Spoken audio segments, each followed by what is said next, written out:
స్వతంత్ర భారత న్యాయ వ్యవస్థ చరిత్రలో ఈరోజు ఒక సంచలనం. సాధారణంగా సామాన్యుడు న్యాయ వ్యవస్థ వైపు విమర్శించాలంటే భయపడాల్సినటువంటి పరిస్థితి, భయపడేంత పరిస్థితి ఉన్నటువంటి నేపథ్యంలో సుప్రీంకోర్టు సీనియర్ మోస్ట్ న్యాయమూర్తులే నలుగురు సుప్రీంకోర్టు పనితీరునే ప్రశ్నించారు. చీఫ్ జస్టిస్పై తీవ్రమైనటువంటి అభియోగాలతో కూడినటువంటి విమర్శలు గుప్పించారు.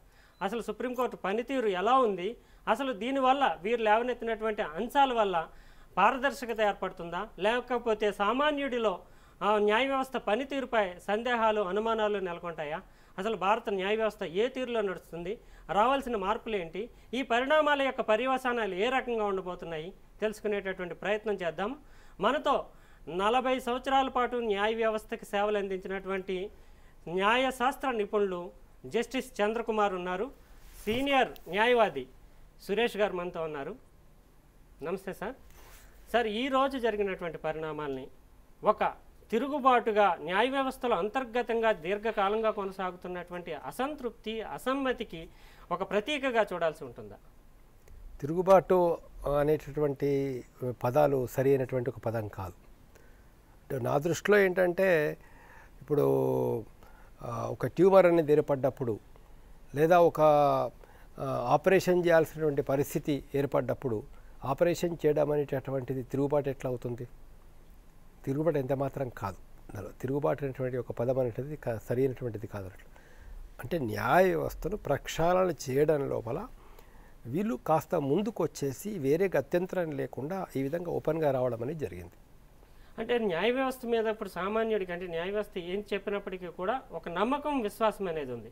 న్యాయ వ్యవస్థ పనితీరే సరిగా లేదు, న్యాయ వ్యవస్థలో లోపాలు ఉన్నాయి, సందేహాలు ఉన్నాయి అనేటటువంటి అనేక అనుమానాలు రేవనెత్తడం వల్ల ప్రజల్లో ఆ విశ్వాసం, నమ్మకం సడలిపోయేటటువంటి ప్రమాదం ఉందని కూడా కొంతమంది సుప్రీంకోర్టు న్యాయవాదులే అభిప్రాయపడినటువంటి నేపథ్యం. ఇప్పుడు ఒకటేంటంటే వెనకాల చెప్పుకోవడము, లేదా అంటే రూమర్స్గా వ్యాప్తి చెందడము, లేదా అనుమానాలు రేకెత్తించేటువంటి పరిస్థితులను ఉన్నాయని చెప్పేసి మాట్లాడుకోవడం, అది ఇంకా డేంజర్. నా దృష్టిలో ఓపెన్గా డిస్కస్ చేయడం అనేటటువంటిది ఒక రకంగా ప్రజాస్వామ్యానికి అన్ని రకాల మంచిదే. ఇప్పుడు ఒక లోపం అనేది ఉన్నప్పుడు ఆ లోపాన్ని ఇనీషియల్ స్టేజ్లో సరి చేసుకున్నప్పుడే, ఒక పడవ ఉంటుంది, పడవ ప్రయాణం చేసేటప్పుడు ఆ పడవకు రంధ్రం పడుతుంది, చిల్లి పడుతుంది, అందులో నీళ్ళు లోపలికి వచ్చే ప్రమాదం అనేది వెంటనే దాన్ని గుర్తించి వెంటనే దాన్ని కనుక సరి చేసినట్లయితే అప్పుడు ఆ పడవను రక్షించుకోవడానికి అవకాశం అనేది ఉంటుంది. ఎక్కడైనా అంతే. ఎక్కడైనా అన్యాయాలు, అక్రమాలు, లేక సరి అయినటువంటి విధానాలు అనుసరిస్తలేరు అనే విషయం మనకు తెలిసినప్పుడు దాన్ని వెంటనే సరి చేసుకోవడానికి కనుక ప్రయత్నం చేయడం అనేది అది ఆరోగ్యకరమైంది, అది మంచిది, అది వ్యవస్థను కాపాడుతుంది అన్నట్టు. దీన్ని నేను ఒక వ్యవస్థను కాపాడేటటువంటి దిశలో ఒక భాగంగా నేను ఆలోచిస్తున్నాను. అంటే ఇప్పుడు న్యాయ వ్యవస్థ ఇంత బహిరంగంగా చర్చకు రాకుండా ఇంటర్నల్ సెటప్ ద్వారా ఇటువంటి లోపాలను సరిదిద్దుకునేటటువంటి ఏర్పాటు ఇంతవరకు లేదా? ఇప్పుడు ఒకటండి, ఇక్కడ ఏంటంటే ఒక రకంగా చెప్పాలంటే గతంలో చరిత్రను కనుక మనం చూసినట్లయితే అనేక కుంభకోణాలని న్యాయ వ్యవస్థ బయటపెట్టింది. న్యాయ వ్యవస్థలో ఉన్న నిజాయితీపరుల జడ్జీల వల్లనే, అది 2G స్పెక్ట్రం కావచ్చు, లేదా బుగ్గు కుంభకోణాలు కావచ్చు, మరొకటి కావచ్చు, అవి అనేక కావచ్చు, లేదా జాతీయ బ్యాంకుల్ని వేల రూపాయలు ముంచినటువంటి వాళ్ళ గురించి కావచ్చు, ఎవరైనా కావచ్చు. అవన్నీ విషయాలు బయటకు వచ్చినాయి. లేదా గతంలో పనిచేసినటువంటి కొంతమంది ముఖ్యమంత్రులకు శిక్షలు పడ్డాయి, జైలుకు వెళ్ళారు.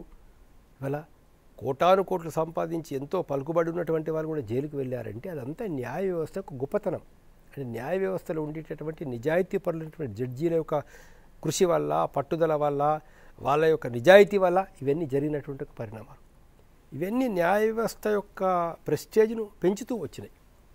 న్యాయ వ్యవస్థ లోపల మనం చూసుకుంటే జస్టిస్ కృష్ణయ్యర్ లాంటి వాళ్ళు, లేదా ఇప్పుడు అనేక మంది జడ్జీలు వాళ్ళు న్యాయ వ్యవస్థ కోసం కృషి చేసినటువంటి వాళ్ళు, జస్టిస్ రామస్వామి లాంటి వాళ్ళు, జస్టిస్ ఎంఎన్ రావు లాంటి వాళ్ళు, ఎంతో మంది ఉన్నారు. సో వీళ్ళు న్యాయ వ్యవస్థ యొక్క కీర్తి ప్రతిష్టలను పెంచారు. అలాంటప్పుడు ఏంటంటే ఎక్కడో చిన్నగా ఒక లోపాలు జరుగుతున్నాయి అని అంటే ఆ లోపాలని వాటిని సరిదిద్దుకోవడానికి వాళ్ళు ప్రయత్నం చేయలేదని అనుకుందామా? వాళ్ళ అనుభవజ్ఞులు అంటే ఈ ఈ కొత్త వాళ్ళు కాదే. ఎన్నో సంవత్సరాలు చీఫ్ జస్టిస్గా చేసినటువంటి అనుభవం ఉన్నటువంటి వాళ్ళు, జస్టిస్ లోకూర్ కావచ్చు, జస్టిస్ జోసెఫ్ కావచ్చు, మిగతా వాళ్ళు కావచ్చు, చెల్మేశ్వర్ గారు కావచ్చు, సుప్రీంకోర్టులో చీఫ్ జస్టిస్ తర్వాత నెక్స్ట్ ఉన్నటువంటి సీనియర్ మోస్ట్ జడ్జెస్ వాళ్ళు ఎంతో బాధపడి ఎన్నో రకాల ప్రయత్నాలు చేసి ఇంటర్నల్గా వాళ్ళు ఎన్ని ప్రయత్నాలు చేసినా కూడా వాళ్ళ ప్రయత్నాలకు ఎక్కడ కూడా సానుకూలమైనటువంటి ఒక స్పందన రాకపోవడం వల్ల ఈ అక్రమాలు కంటిన్యూ జరుగుతూ ఉంటే దాన్ని అరికట్టడానికి వేరే మార్గం ఏది లేకనే బహుశా వాళ్ళు ఈ విధంగా బహిరంగంగా రావాల్సినటువంటి పరిస్థితి ఏర్పడింది. అంటే న్యాయ వ్యవస్థ క్రెడిబిలిటీకి దెబ్బ తగులుతుంది అనేటటువంటి అనుమానం చాలామంది న్యాయమూర్తులు కూడా వ్యక్తం చేస్తున్నారు. అంతేకాకుండా కేవలం 4 న్యాయమూర్తులు మాత్రమే బయటకు వచ్చి చెప్పారు, మిగతా 23 మంది కూడా చీఫ్ జస్టిస్ వైపే ఉన్నారనేటటువంటి ఒక అట్లా కదండి. ఇప్పుడు ఎయిడ్స్ వచ్చింది ఒక వ్యక్తికి, క్యాన్సర్ జస్ట్ ఇనీషియల్ స్టేజ్లో క్యాన్సర్ కణాలు లోపలికి ఎంటర్ అవుతున్నాయి. నీకు తెలిసింది క్యాన్సర్ కణం ఎంటర్ అవుతుందని తెలిసింది.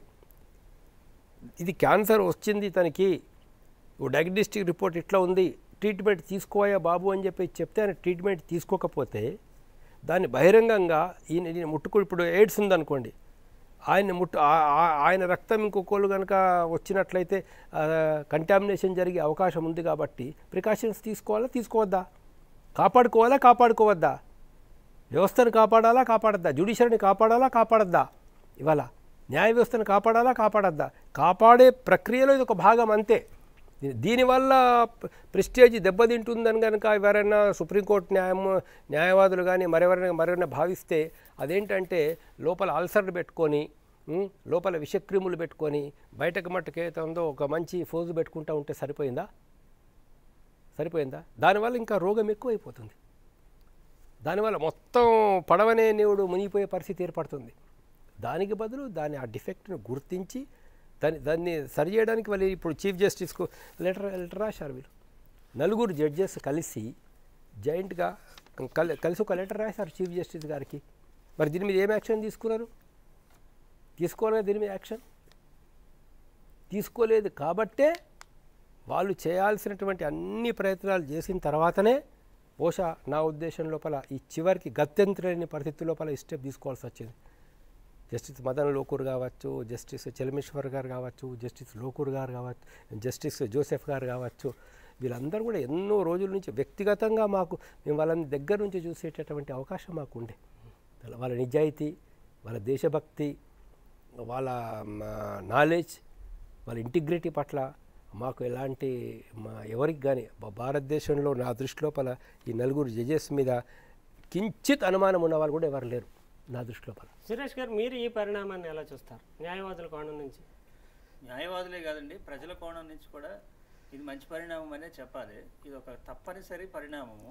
న్యాయమూర్తి గారు చెప్పినట్టు ఇది మొత్తం నాశనం అయిపోయేదానికంటే ఎక్కడో చోట బయటకు వస్తే మంచికి వెంటనే ట్రీట్మెంట్ ఏంటి, మెడిసిన్ ఏంటి అనేది వేయటానికి ఉపయోగపడుతుంది. ఇంతకుముందు జస్టిస్ చెలమేశ్వర్ గారు కొలీజియంలో జరుగుతున్న తప్పుల గురించి బహిరంగంగా ఆయన లెటర్ రాయటం, అది ఓపెన్ చేయటం జరిగింది. ఫలితంగా ఏం జరిగింది? ఇప్పుడు కొలీజియంలో ఎందుకు రికమెండేషన్స్ చేయాల్సి వచ్చింది, ఎందుకు జడ్జిని తిరస్కరించాల్సి వచ్చింది, రీజన్స్ బయట పెడుతున్నారు. మంచి జరిగిందా, చెడు జరిగిందా? మంచిగా జరిగింది. అందుకని చెప్పి రోగాన్ని న్యాయమూర్తి గారు చెప్పినట్టు దాచుకుంటే నష్టం తప్ప లాభం లేదు. అయితే న్యాయ వ్యవస్థ మీద మరి నమ్మకం ఉంటుందా పోద్దా, మరి ఏమవుద్ది అనేది ఆ విషయాన్ని న్యాయ వ్యవస్థ మీద నమ్మకం పెంచాల్సిన విషయం ఇప్పుడు చీఫ్ జస్టిస్ మీద ఉంది. ఇప్పుడు 4 న్యాయమూర్తులు ఇమీడియట్గా నెక్స్ట్ ఉన్నటువంటి న్యాయమూర్తులు వాళ్ళకున్న గ్రీవియన్స్ని వాళ్ళు వెంటిలేట్ చేశారు. మిగతా వాళ్ళు ఎందుకు రాలేదంటే వీళ్ళు విక్టిమ్స్, వాళ్ళు కాదు, వీళ్ళు నెక్స్ట్ సీనియర్ జడ్జెస్. ఎవరితో అయితే సంప్రదించాలో వాళ్ళని సంప్రదించకుండా మరి వీళ్ళని అన్యాయం జరిగింది కాబట్టి వీళ్ళు బయటకు వచ్చారు. మరి కాబట్టి ఇమీడియట్గా జరగాల్సింది ఏంటంటే ఆయన దీనికి ఆన్సర్ చెప్పాలి. ఆయన ఎలా ఆన్సర్ ఇస్తాడు? ప్రజలకి చెప్తాడా, లేకపోతే రాష్ట్రపతికి చెప్తారా, ఎలా చెప్తారని వేరే విషయం. కాబట్టి న్యాయ వ్యవస్థ మీద నమ్మకం పెంచాల్సిన బాధ్యత ఇప్పుడు ప్రధాన న్యాయమూర్తి మిశ్రా మీద ఉంది. ఆయన రిజైన్ చేస్తాడా, లేకపోతే దీనికి వివరణ ఇస్తారా, లేకపోతే ఫుల్ కోర్టు మీటింగ్ పెట్టి వీళ్ళు అందరూ ఒక నిర్ణయానికి వచ్చి జరిగిన తప్పులే జరిగి ఇక నుంచి తప్పులు జరగకుండా మరి ఫెయిర్ అడ్మినిస్ట్రేషన్ చేస్తామని చెప్పి జాయింట్ లెటర్ ఇస్తారా, ప్రజలకు ఏ విధంగా కాన్ఫిడెన్స్ తెలియజేస్తారనేది ఈ చీఫ్ జస్టిస్ మీద ఉంది. ఇప్పుడు వీరు లేవనెత్తినటువంటి అభియోగాలు చిన్న చితక అభియోగాలు కాదు, న్యాయ వ్యవస్థ పనితీరుని ప్రశ్నించారు. చీఫ్ జస్టిస్ అంటే మాస్టర్ ఆఫ్ ద రోస్టర్గా ఉన్నటువంటి చీఫ్ జస్టిస్ సెలెక్టివ్గా హేతురహితంగా బెంచెస్ని ఎంచుకుంటున్నారు కేసులకు సంబంధించి అన్నారు.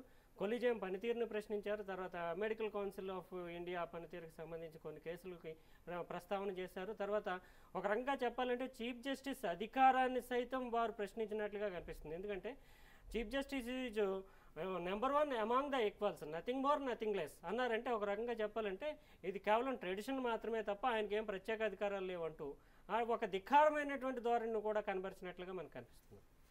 ఇక్కడ ధిక్కారం ధోరణిటువంటి యొక్క పదాలు కూడా సరైనటువంటిది కాదు.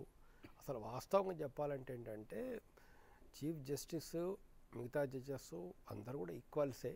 అయితే చీఫ్ జస్టిస్కి ఏంటంటే కొన్ని ప్రత్యేకమైన అధికారాలు ఉన్నాయి. ప్రత్యేకమైన అధికారాలు ఏంటంటే ఏ కేసులు ఏ జడ్జికి అసైన్ చేయాలా, అదేవిధంగా ఏతుందో బెంచెస్ ఎట్లా ఫార్ములేట్ చేయాలి, ఎవరెవరు ఏ బెంచ్లలో ఉండాలా అనేది నిర్ణయం చేసేటటువంటి ఒక బాధ్యత చీఫ్ జస్టిస్ మీదనే ఉంటుంది. అయితే దానికి ఒక ప్రొసీజర్, దానికి ఎన్నో రోజుల నుంచి ఒక ట్రెడిషన్, ఒక కస్టమ్స్ ప్రకారంగా ఉంటుంది అన్నట్టు. అంటే ఇప్పుడు ఒక వ్యక్తి క్రిమినల్ లాలో కనుక పర్ఫెక్షన్ ఉన్నట్లయితే జనరల్గా అతనికి క్రిమినల్ బెంచెస్ ఇవ్వడం, ఒక ఆయనకు రిట్స్లలో కనుక అనుభవం ఉన్నట్లయితే అతనికి రిట్స్ అనేది ఇవ్వడం. అంటే అదేవిధంగా అవుతుందో ఒక వ్యక్తి ఆ యొక్క కేసెస్ డీల్ చేస్తున్నప్పుడు మార్చేటప్పుడు రోస్టర్ మార్చాలనేటువంటి పరిస్థితి అందరికీ ఒకేపారి రోస్టర్ మార్చడం అందులోపల, లేదా బెంచెస్ కాన్స్టిట్యూట్ చేసేటప్పుడు ఒక సరైనటువంటి విధానం సరైన పద్ధతి ప్రకారంగా బెంచెస్ కాన్స్టిట్యూట్ చేయడం అనేది జరుగుతూ ఉంటుంది.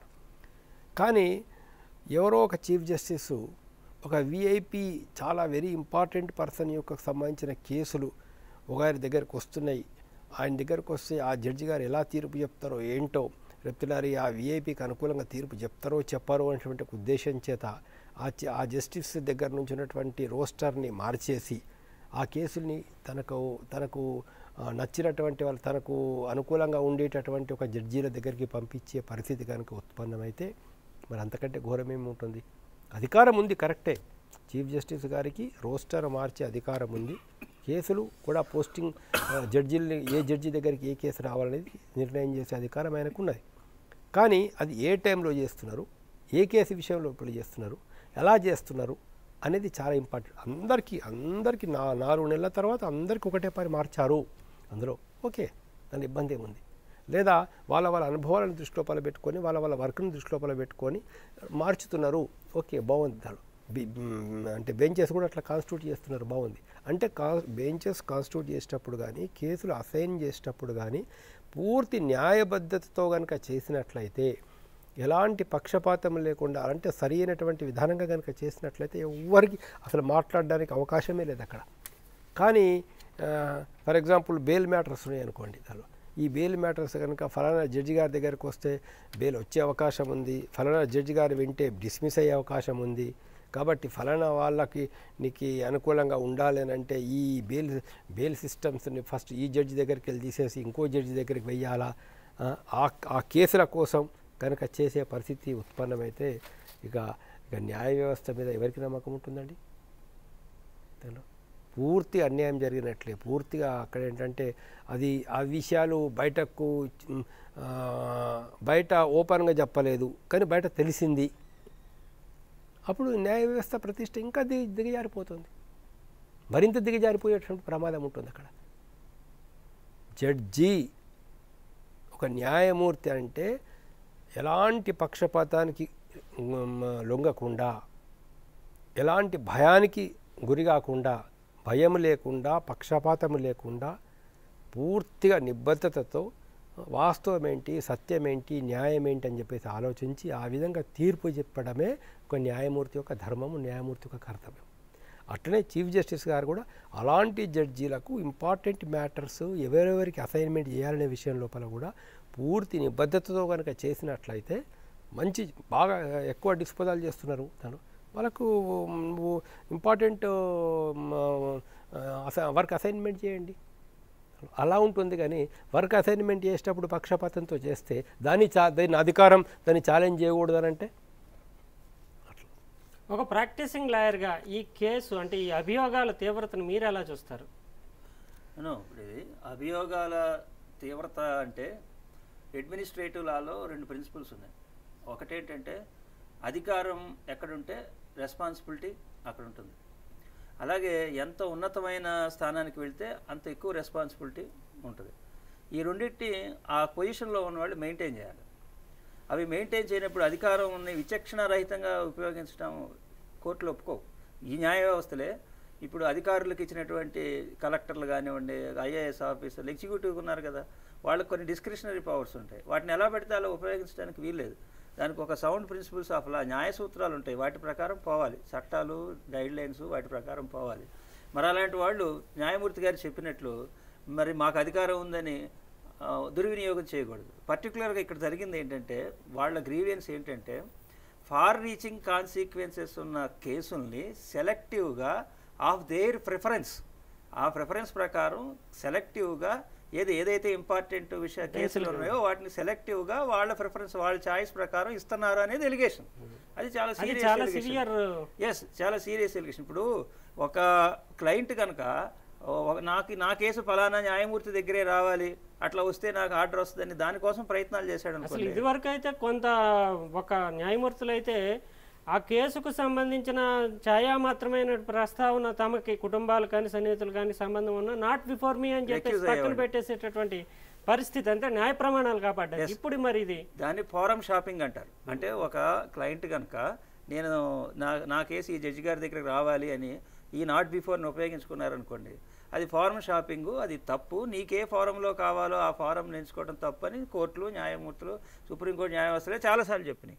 మరి అదే స్వయాన ప్రధాన న్యాయమూర్తి చేస్తే సర్టన్ అవుట్కమ్ కోసం ఈ జడ్జీలు అయితే సీనియర్ జడ్జెస్ అయితే వినరు కాబట్టి జూనియర్ జడ్జెస్ అయితే వింటారు అన్నట్టుగా చేస్తే అది సీరియస్గా న్యాయ వ్యవస్థ మీద, జస్టిస్ మీద ఎఫెక్ట్ అవుతుంది. కాబట్టి ఈ సీనియర్ జడ్జెస్ బయటకు వచ్చారు. అసలు బేసిక్గా ఏంటంటే న్యాయ వ్యవస్థలో హయ్యర్ జ్యుడిషియరీకి అకౌంటబిలిటీ లేదు మన ఇండియాలో. రాజ్యాంగం తయారు చేసినప్పుడు రాజ్యాంగ నిర్మాతలంతా న్యాయ వ్యవస్థ మీద బోల్డ్ అంత నమ్మకం పెట్టుకున్నారు. అందుకనే వాళ్ళకి ఇండిపెండెంట్ జ్యుడిషియరీ ఇండిపెండెంట్ ఇచ్చారు. వాళ్ళ మీద ఎటువంటి ప్రొసీజరు ఏమీ లేదు. ఇప్పుడు మీరు చూడండి, చిన్న జూనియర్ సివిల్ జడ్జి కావాలంటే బోల్డ్ టెస్టులు రాయాలి. కానీ హైకోర్టు జడ్జో లేదా సుప్రీంకోర్టు జడ్జో కావాలంటే ఏమి లేదు. ప్రాక్టీస్ 15 సంవత్సరాలు అంటే డైరెక్ట్గా వాళ్ళు అనుకుంటే కొలీజియం అనుకుంటే తీసేసుకుంటారు. ఆ ప్రొసీజరు అదంతా ఎందుకు ఇచ్చారు? న్యాయ వ్యవస్థ మీద ఉన్న నమ్మకం. కానీ ఈ 70 ఏళ్లలో ఆ నమ్మకం పోగొట్టుకుంది. అది ఇక్కడ కేవలం సుప్రీంకోర్టు ఇప్పుడు బయటపడటం ఇవన్నీ కాదు. సుప్రీంకోర్టే అనేకసార్లు హైకోర్టుల మీద ఇలాంటి విమర్శలే చేసింది. అలహాబాద్ హైకోర్టులో ఏదో జరుగుతుందని something is rot in Allahabad high court అని చెప్పింది సుప్రీంకోర్టు. అలాగే కర్ణన్ గారు మరి చాలామంది న్యాయమూర్తుల మీద ఎలిగేషన్స్ చేసి గవర్నమెంట్కి లెటర్ రాయటం జరిగింది. ఇది ఒక్కరోజుగా జరిగినటువంటి పరిణామం కాదు. మన న్యాయమూర్తి గారు చెప్పినట్లు అనేక దశాబ్దాలుగా మొత్తం మీద ఈ న్యాయ వ్యవస్థలో జరుగుతున్న మార్పులు, దిగజారుతున్న ప్రమాణాలకి కల్మినేషనే ఈరోజు ఆ సీనియర్ జడ్జెస్ బయటకు వచ్చి బయటపడాల్సిన అవసరం ఉంది. అందుకని ఆల్ ఇండియా లాయర్స్ యూనియన్ ఏం చెప్పొద్దంటే, నేషనల్ జ్యుడిషియల్ కమిషన్ ఒకటి ఏర్పాటు చేయాలి. ఈ హయ్యర్ జ్యుడిషియరీకి కూడా అకౌంటబిలిటీ ఉండాలి. వాళ్ళు చేసే పనులు కూడా కేవలం ఇంపీచ్మెంటే. వీళ్ళ మీద ఏదైనా యాక్షన్ తీసుకోవాలంటే పార్లమెంట్లో 2/3 మెజార్టీతో పెట్టి వాళ్ళని ఏది జరిగేది కాదు. మరి రెగ్యులర్గా పని విధానంలో ఉండే లోపాలను ఎవరు రెక్టిఫై చేస్తారు? Who will judge the judges? కాబట్టి దానికోసం ప్రొసీజర్ కావాలి, అకౌంటబిలిటీ కావాలి. అది వస్తే ఈరోజు ఇంత సీరియస్ పరిణామాలు జరగవు. కాబట్టి అది ప్రజలకి న్యాయ వ్యవస్థ ఒక్కటే మిగిలి ఉన్నది. అది కూడా పోతే, నమ్మకం పోతే ఈ దేశంలో ప్రజాస్వామ్యం ఉండదు. చలమేశ్వర్ గారు చెప్పినట్టు ప్రజలకి ఏమీ వేరే పరిష్కార మార్గం కూడా ఉండదు. ఇప్పుడు సీనియర్ న్యాయవాది అయినటువంటి సురేష్ గారు ఈ 70 ఏళ్ల అనుభవాలని దృష్టిలో పెట్టుకుని విస్తృతమైనటువంటి అధికారాలు హయ్యర్ జ్యుడిషియరీకి ఇవ్వడం వల్ల, వారిని ఇంపీచ్ చేసేటటువంటి అవకాశం కూడా అత్యంత అరుదుగా ఉండడం వల్ల న్యాయ వ్యవస్థ 70 ఏళ్ళలో నమ్మకం కోల్పోయింది అంటారు. మీరు ఏకీభవిస్తారు? ఒకటండి, అంటే న్యాయమూర్తులకు అధికారాలు ఉండాలా? న్యాయమూర్తులని అంటే ఎవరంటే వాళ్ళు ఎప్పుడంటే అప్పుడు ఇంపీచ్ చేసేటటువంటి ఒక అధికారం ఉండకూడదు. అందులో అంటే చిన్న చిన్న విషయాలకు డిసిప్లినరీ యాక్షన్స్ అనేటటువంటిది కూడా సరైనటువంటి ఒక విధానం కాదు. ఏంటంటే అతడు ధైర్యంగా ఉండాలా, ధైర్యంగా తీర్పులు చెప్పాలా. అందులో ఇవాళ మాజీ ముఖ్యమంత్రులు, మాజీ ప్రధానమంత్రులు, ఒకప్పుడు ఈ దేశానికి ప్రధానమంత్రిగా ఉన్నటువంటి ఇందిరాగాంధీ ఒక ఎలక్షన్ పిటిషన్ కూడా ఒక హైకోర్టు జడ్జి కొట్టేశాడు. గతంలో అనేక మంది చీఫ్ జస్టిస్గా, అనేక మంది ముఖ్యమంత్రులుగా ఉన్నటువంటి వాళ్ళు ఇవాళ జైలులో ఉచకోతలు లెక్క పెట్టాల్సిన పరిస్థితి. ఎందుకు? న్యాయ వ్యవస్థలో ఉండడు.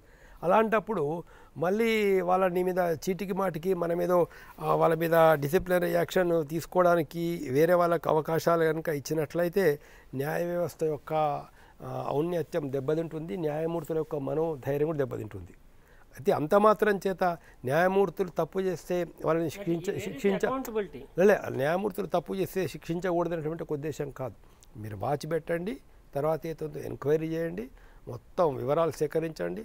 ఇప్పుడు రెడ్ హ్యాండెడ్గా డబ్బులు తీసుకున్నటువంటి న్యాయమూర్తులను సరే లోవర్ జ్యుడిషియరీ నుంచి ఎక్కడ పట్టుకున్న సందర్భాలు కూడా ఉన్నాయి.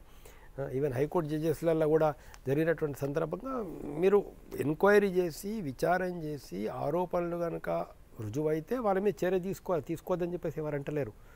కానీ అది అంత ఈజీగా ఎవరికంటే వాళ్ళకి ఆ అవకాశం అనేటువంటిది కనుక ఇవ్వడం మటుకు సరైనటువంటి ఒక విధానం కాదు.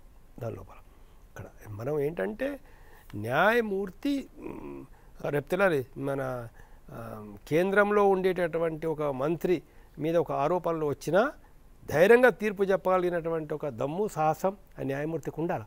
వీళ్ళు అదే కోరుకుంటున్నారు. వీళ్ళందరూ కూడా వాళ్ళందరూ కోరుతున్నటువంటి విషయం ఏంటంటే ఎలాంటి మ్యాటర్ వచ్చినా ఏదొచ్చినా కూడా మేము ధైర్యంగా తీర్పు చెప్పేటటువంటి ఒక అవకాశాలు న్యాయ వ్యవస్థ లోపల ఉండాలనేది ప్రధానమైనటువంటి అంశం ఇక్కడ. ఇది అంటే ఇప్పుడు జరుగుతున్నటువంటి పరిణామం దేశవ్యాప్తంగా చర్చ జరగడము, న్యాయ వ్యవస్థలోనూ అదే సమయంలో ప్రజల్లోనూ ప్రభుత్వంలోనూ కూడా ఒక చర్చకు దారితీయడం, రేపొద్దున ఏమన్నా పారదర్శకతకి అవకాశం ఉంటుందంటారా వ్యవస్థలో మార్పులకి? సురేష్ గారు. అంటే రావాలి, మరి ఎవరు ఎలా రియాక్ట్ అవుతారని తెలియదు. కానీ మార్పు అయితే వీళ్ళు ప్రజలకి ముందు పెట్టారు. ఎందుకంటే ప్రజలే అల్టిమేట్. ఇప్పుడు వీళ్ళు న్యాయమూర్తులు లెజిస్లేటివ్నో లేదా ఎగ్జిక్యూటివ్నో కాల్ఫర్ చేయలేరు. మమ్మల్ని సేవ్ చేయండి అనో లేకపోతే మాకు పరిష్కారం చెప్పడం వాళ్ళు పిలవలేరు. అందుకనే వాళ్ళు ఈ పార్లమెంటు రాజ్యాంగాన్ని తయారు చేసిన ప్రజల ముందు వాళ్ళ విషయాన్ని ఉంచారు. దీన్ని ఇప్పటికైనా మేల్కొని ఇమీడియట్గా దీన్ని న్యాయ వ్యవస్థ మీద మొత్తం ప్రక్షాళన అన్ని రకాల ఆస్పెక్ట్స్లో కూడా ప్రక్షాళన జరగాలి. ఇది ఒకటే కాదండి, అంకుల్ జడ్జి సిండ్రోమ్ ఉంది. అంకుల్ జడ్జి సిండ్రోమ్ అంటే న్యాయమూర్తులు ఏ హైకోర్టులో పనిచేస్తారో వాళ్ళ చుట్టాలు, వాళ్ళ తమ్ముళ్ళు, బావలు, బామ్మర్దులు అదే కోర్టులో పనిచేస్తారు. ఈ అంకుల్ సిండ్రోమ్ని ఎప్పటి నుంచో తీసేయాలని ఎప్పటి నుంచో ఉన్న విషయం. ఇలాగా చాలా మార్పులు ఇప్పటికీ న్యాయ వ్యవస్థలో ఈ 70 సంవత్సరాల తర్వాత అవసరం ఉంది. మారుతున్న సామాజిక పరిణామాల రీత్యా పాతకాలపు నైతిక విలువలు అవన్నీ లేవు కాబట్టి మారుతున్న గ్లోబలైజేషన్ ఈ ఎఫెక్ట్ రీత్యా మార్పులు తీసుకురావాల్సిన అవసరం ఉంది. అది ఇప్పుడు ప్రజల్లో మరి ఇది చర్చ జరిగిన తర్వాత అనేక మరి ఇతరటువంటి ఆర్గనైజేషన్స్ కానీ మరి అదర్ పొలిటికల్ పార్టీస్ వాళ్ళు ముందుకొచ్చి ఈ అకౌంటబిలిటీని పెంచడం అంటే న్యాయమూర్తుల మీద మెడ మీద కత్తి పెట్టమని అర్థం కాదు. ఇప్పుడు సుప్రీంకోర్టే ఒక ఇన్ హౌస్ ప్రొసీజర్ అని ఒకటి అడాప్ట్ చేసింది 2015లో. 1999లో ఒక కమిటీని అపాయింట్ చేసి, అంటే హైకోర్టు జడ్జెస్ కానీ సుప్రీంకోర్టు జడ్జెస్ మీద కానీ ఎలిగేషన్స్ వస్తే ఏం చేయాలి, ఇంపీచ్మెంట్ కాకుండా అదర్ ప్రొసీజర్ ఏంటనే దానికి ఇన్ హౌస్ ప్రొసీజర్ అనేది ఒకటి అడాప్ట్ చేశారు. ఏంటి ఇన్ హౌస్ ప్రొసీజరు? ఇప్పుడు న్యాయమూర్తి గారు చెప్పినట్టు ఏదైనా ఎలిగేషన్స్ వస్తే ఎంక్వైరీ చేయాలి. ఫస్ట్ ఎంక్వైరీ చేసే ముందు ఎవరి మీద అయితే ఎలిగేషన్స్ వస్తున్నాయి ఆయనకి నోటీస్ ఇచ్చి, బాబు నీ మీద ఎలిగేషన్స్ వచ్చినాయి, నువ్వేం చెప్తావు సమాధానం. అది కూడా అన్నిటికీ కాదు, sufficient reason, sufficient case material ఉంటేనే సిజేఐ సాటిస్ఫై అయితేనే ఆయనకి రెస్పాన్స్ అడగాలి. ఆయన ఇచ్చిన రెస్పాన్స్ని బట్టి అవసరమైతే అది ఫాల్స్ అయితే ఈ న్యాయమూర్తి గారు ఆ ఇచ్చిన కంప్లైనెంట్ మీద కేసు పెట్టచ్చు. ఒకవేళ అది కాకపోతే సుప్రీంకోర్టు జడ్జెస్ ద్వారా 3 ద్వారా ఒక కమిటీ అపాయింట్ చేస్తారు. ఆ కమిటీ ఇచ్చిన రిపోర్ట్ని బట్టి యాక్షన్ తీసుకుంటారు. కాబట్టి ఇన్ హౌస్ ప్రొసీజర్ అనేది ఒకటి ఉన్నది. కానీ దీన్ని ఎవరైతే అమలు చేయాలో అమలు చేయాల్సిన మీదే ఇప్పుడు ఆరోపణలు వచ్చినాయి. The highest authority of judicial system in India ఈ సిజేఐ, ఆయన మీద కంప్లైంట్ వచ్చింది. ఇప్పుడు ఒక సుప్రీంకోర్టు సిట్టింగ్ జడ్జి మీద కంప్లైంట్ వస్తే ఆ కంప్లైంట్ ప్రెసిడెంట్కి కానీ వెళ్తే ప్రెసిడెంట్ సిజేఐకి ఫార్వర్డ్ చేస్తాడు. సిజేఐ దానిలో ఉన్న మెటీరియల్ని బట్టి ఒక కమిటీ కాన్స్టిట్యూట్ చేస్తాడు. ఇప్పుడు సిజేఐ మీద కంప్లైంట్ వచ్చింది, ఏం చేయాలి అంటే president has to take initiation ఏంటి, లేదంటే ఇలాంటి చర్యలు ఏదైనా జరిగితే సిజేఐ తనంతటి తానుగా సెల్ఫ్ ఇంట్రాగేషన్ ఉంది, మనకి సెల్ఫ్ రెగ్యులేషన్ ఉంది జ్యుడిషియల్ సిస్టంలో, జ్యుడిషియల్ డిసిప్లిన్ ఉంది. జ్యుడిషియల్ డిసిప్లిన్ ప్రకారం వాళ్ళంతటికి వాళ్ళే సెల్ఫ్ రెగ్యులేషన్ ఉంది. ఆయనంతటికి ఆయనే ముందుకు వచ్చి దీనికి ఆన్సర్ చెప్పాలా, లేకపోతే రిజైన్ చేయాలా, లేకపోతే తను ఇప్పుడు ఇన్వెస్టిగేషన్ చేయమని చెప్పి ఒక రిట్ వేశారు. ఇదే మెడికల్ కాలేజీలో అవినీతి జరిగింది, న్యాయమూర్తుల దగ్గర నుంచి ఆర్డర్లు ఇప్పిస్తారని డబ్బులు తీసుకున్నారు కాబట్టి ఈ కేసు మీద ఇన్వెస్టిగేట్ చేయండి అని రిట్ వేశారు. దానికోసం ఎందుకంత హడావుడి చేశారు? జస్టిస్ ఎలమేశ్వర గారు ఆర్డర్ ఇస్తే 12:45కి ఆయన ఆర్డర్ ఇస్తే 1 గంటకి ఈయన దిగిపోయి 3 గంటలకు ఒక ఆర్డర్ ఇచ్చేసి ఇమీడియట్గా 2 గంటల్లో 5 జడ్జీలో బెంచ్ చేసేసి ఇది చెల్లదని చెప్పేసి 48 గంటల్లో సస్పెన్స్ థ్రిల్లర్ కేసు సినిమాలు ఎట్లా ఉంటే అట్లా 4-5 మలుపులు తిరిగిపోయింది. ఎందుకు అంత ఇన్వెస్టిగేషన్కి వెల్కమ్, మీ నిజాయితీ నిరూపించుకోండి. ఇన్వెస్టిగేషన్ ఆపడానికి అంత హెక్టిక్ స్టెప్స్ తీసుకోవాల్సిన అవసరం ఏముంది? ఎవరు ఆరోపణలు చేసిన గతంలో అయితే రిజైన్ చేసేవాళ్ళు, సరే ఇప్పుడు రిజైన్ చేయక్కర్లేదు, వెల్కమ్ ది ఇన్వెస్టిగేషన్. దాన్ని ఆపడానికి ఎందుకు ఇంత ప్రయత్నాలు చేయాల్సి వచ్చింది? ఎందుకు ఇన్వెస్టిగేషన్ చేయమని వేసిన వాళ్ళకి 25 లక్షలు కాస్ట్ వేశారు? ఈ పరిణామాలన్నీ మంచివి కాదు. ఇప్పుడు ఒక కీలకమైనటువంటి వ్యాఖ్య ఈ సందర్భంగా మనకు కనిపించింది. అంటే సుప్రీంకోర్టు స్వతంత్ర ప్రతిపత్తిని కాపాడగలిగితే మాత్రమే ప్రజాస్వామ్యాన్ని పరిరక్షించడం సాధ్యమవుతుంది అని చేశారు. అంటే సుప్రీంకోర్టు స్వతంత్ర ప్రతిపత్తి అనేది ప్రమాదంలో ఉన్నట్లుగా భావించవచ్చు. అంటే ఒకటేంటంటే చీఫ్ జస్టిస్ చాలా ఇంపార్టెంట్ రోల్ ప్లే చేస్తాడు. Chief justice and all judges of course, కానీ చీఫ్ జస్టిస్ చాలా ఇంపార్టెంట్ రోల్ ప్లే చేస్తాడు. ఇప్పుడు వీళ్ళు నలుగురు జడ్జెస్, హానరబుల్ జడ్జెస్ నలుగురు ఇచ్చినటువంటి లెటర్లో జస్టిస్ చెలమేశ్వర్ గారు, రంజన్ గోగాయ్, అదేవిధంగా మదన్ బి లోకూర్ గారు, జస్టిస్ కురియన్ జోసెఫ్ గారు, వీళ్ళు ఇచ్చినటువంటి దానిలో ఒక వాక్యం దానిలో ఎంత there have been instances where case having far reaching consequences for the nation and the institution had been assigned by the chief justices of this court selectively to the benches of their preference without any rational basis for such assignment. This must be guarded against at all costs అని చెప్పారు.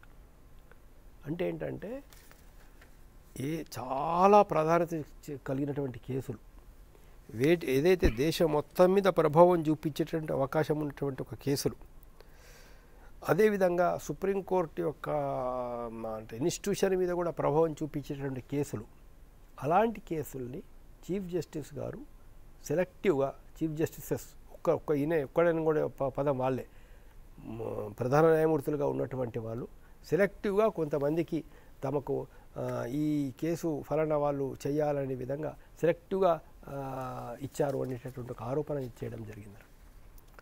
Of their preference, వాళ్ళకు అనుకూలంగా ఉండేటటువంటి వాళ్ళకు, వాళ్ళకు నచ్చినటువంటి వాళ్ళకు, అంటే చీఫ్ జస్టిస్కి నచ్చినటువంటి వాళ్ళకు అనేది ఏదైతే ఉందో ఇది చాలా తీవ్రమైనటువంటి ఒక ఆరోపణ అండి. అందులో అంటే న్యాయ వ్యవస్థ లోపల జోక్యం కలిగించుకోవడమే, న్యాయ వ్యవస్థ లోపల న్యాయ వ్యవస్థ లోపలే న్యాయమూర్తులు అన్యాయము జరిగేటటువంటి విధంగా జోక్యం చేసుకుంటున్నారు అనేటటువంటి ఒక మీనింగ్ దీని లోపల వస్తుంది. And this must be guarded against at all cost. అంటే ఎన్ని ఇబ్బందులు వచ్చినా ఈ పరిస్థితిని మనం ఎదుర్కోవాలనేటటువంటి విధంగా వాళ్ళు చెప్పడమే జరుగుతుంది. కాబట్టి ఏంటంటే నా ఉద్దేశంలో, నా భావం లోపల మనకేంటంటే ఒకప్పుడు మనం లాల్ బహదూర్ శాస్త్రి లాంటి వాళ్ళని చూసినాం.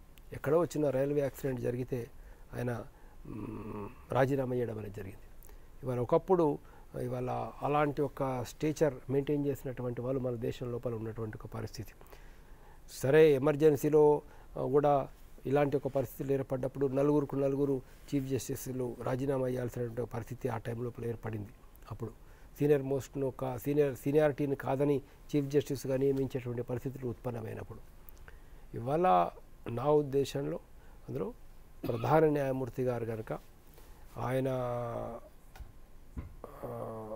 దేశ ప్రజల యొక్క అనుమానాలని నివృత్తి చేయడానికి, తన పదవి యొక్క హుందాతనాన్ని కాపాడడానికి, సుప్రీంకోర్టు యొక్క గౌరవాన్ని కాపాడడానికి, లేదా న్యాయ వ్యవస్థ యొక్క గౌరవాన్ని ఇన్మడింపజేయడానికి, అందులో వాల్యూస్ను మళ్ళా రీఎస్టాబ్లిష్ చేయడానికి దాని లోపల ఆయన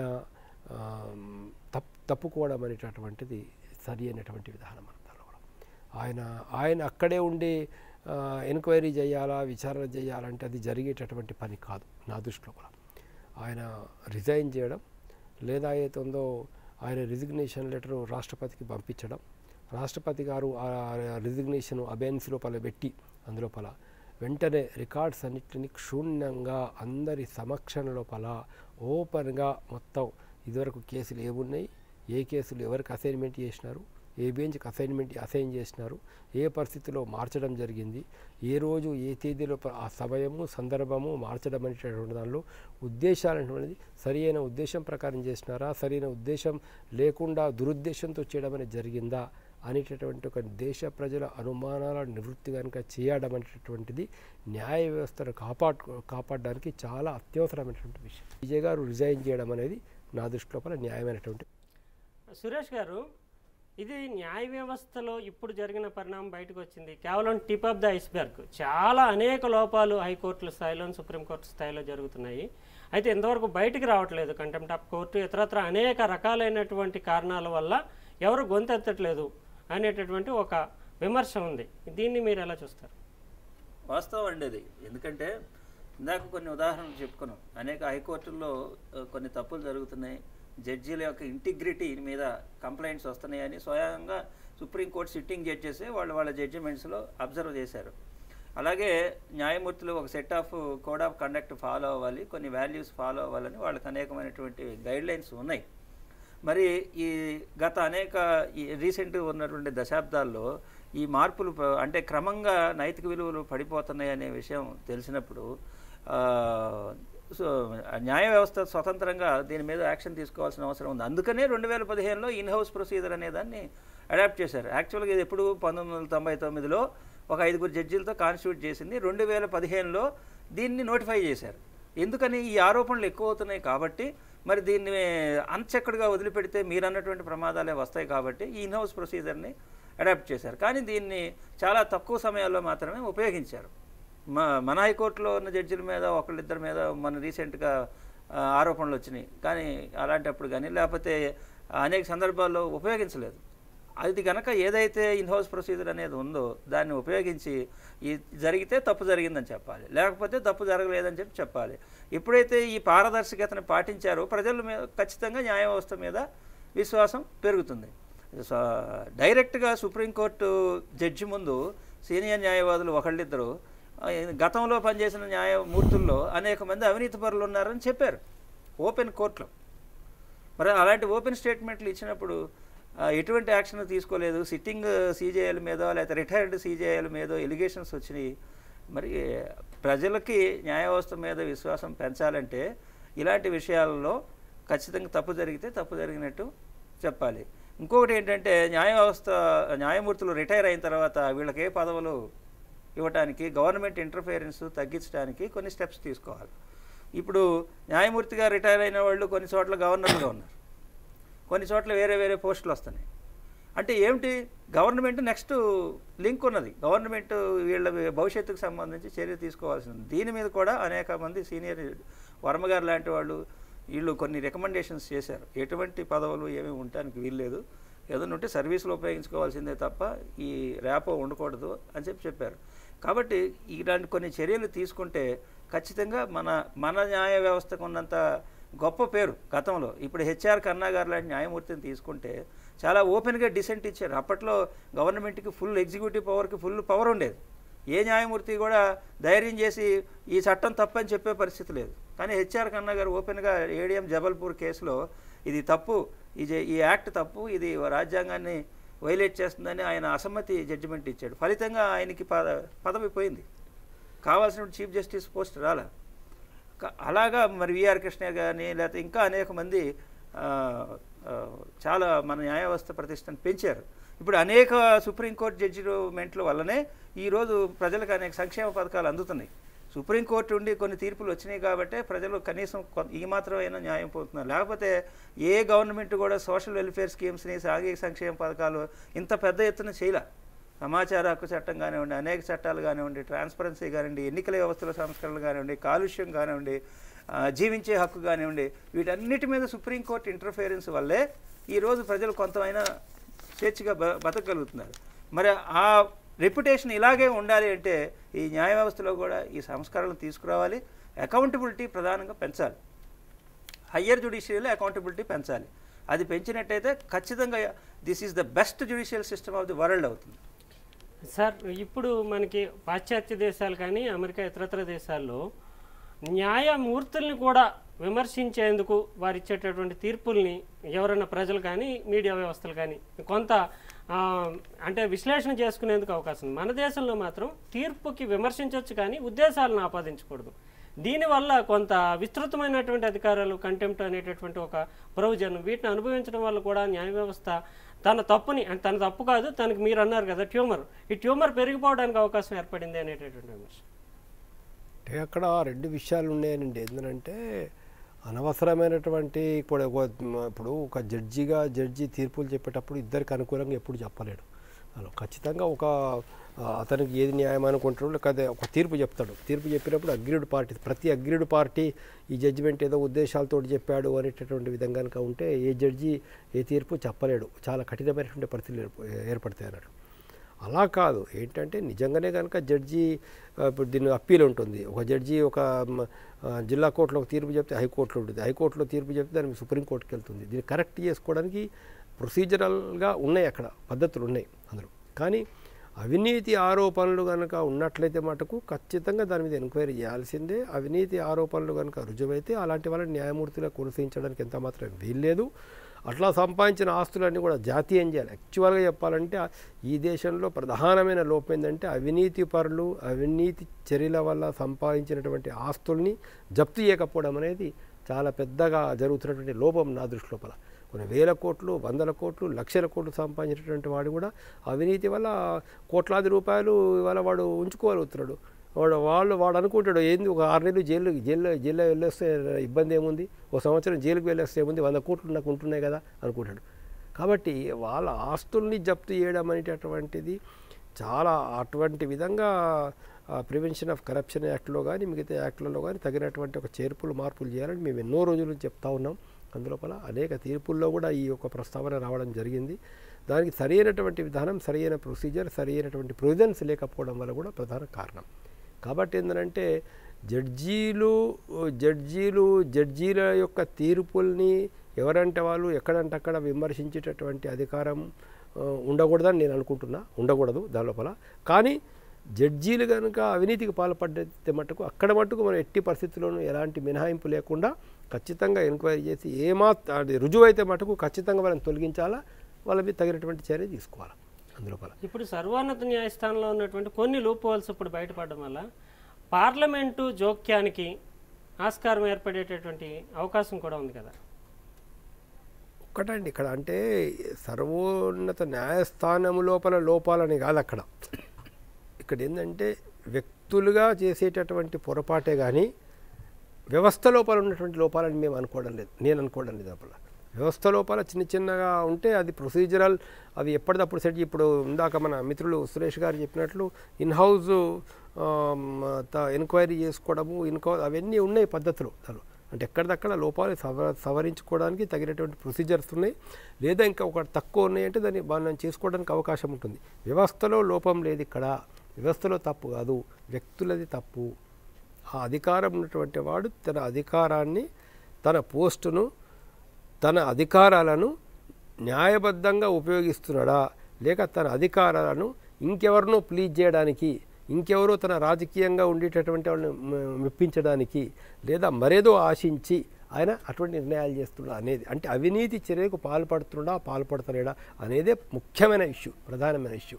ఎవరే కావచ్చు, చీఫ్ జస్టిస్ కావచ్చు, ఒక సుప్రీంకోర్టు జడ్జి కావచ్చు, హైకోర్టు జడ్జి కావచ్చు, ఎవరు అవినీతి పనులకు పూనుకున్నా కూడా పాల్పడినా వాళ్ళ మీద తగినటువంటి చర్య తీసుకొని వాళ్ళని ఇవాళ రిమూవ్ చేయాల్సినటువంటి అవసరం ఉంది. దానికంటే ముందు వాళ్ళే తప్పుకోవడం అనేటటువంటి అన్ని విధాలు మంచిది. ఒకవేళ అలాంటి అవినీతి ఆరోపణలు ఉన్నటువంటి ఒక జడ్జీని తప్పుకోకపోతే భారత పార్లమెంటు మీద ఆ బాధ్యత ఉంటుంది, కేంద్ర ప్రభుత్వం మీద ఆ బాధ్యత ఉంటుంది. ఇంపీచ్మెంట్ ప్రొసీడింగ్స్ అవుతుందో ఇనిషియేట్ చేసి ఇండిపెండెంట్గా ఎంక్వైరీ చేసి రికార్డ్స్ అన్ని క్షుణ్ణంగా అధ్యయనం చేసి ఎలాంటి పక్షపాతం లేనటువంటి వాళ్ళ చేత ఓపెన్గా రికార్డ్స్ అని ఎంక్వైరీ చేసేసి ఈరోజు ఏర్పడినటువంటి పరిణామాలు భారత న్యాయ వ్యవస్థకి మేలు చేసేటటువంటి అవకాశం ఎక్కువగా ఉంటుందని, తీవ్రమైనటువంటి వ్యవస్థాపరమైనటువంటి వ్యక్తిగతమైనటువంటి అభియోగాలు నమోదైనటువంటి నేపథ్యంలో చీఫ్ జస్టిస్ ఆఫ్ ఇండియా రాజీనామా చేసి ఒక ఉన్నత న్యాయ ప్రమాణాలను నెలకొల్పాలని, అదే సమయంలో అకౌంటబిలిటీ దిశలో న్యాయ వ్యవస్థ పనిచేయాలి, పనితీరు ఆ రకంగా మెరుగుపరుచుకోవాలని సూచిస్తున్నారు జస్టిస్ చంద్రకుమార్ గారు, సీనియర్ న్యాయవాది సురేష్.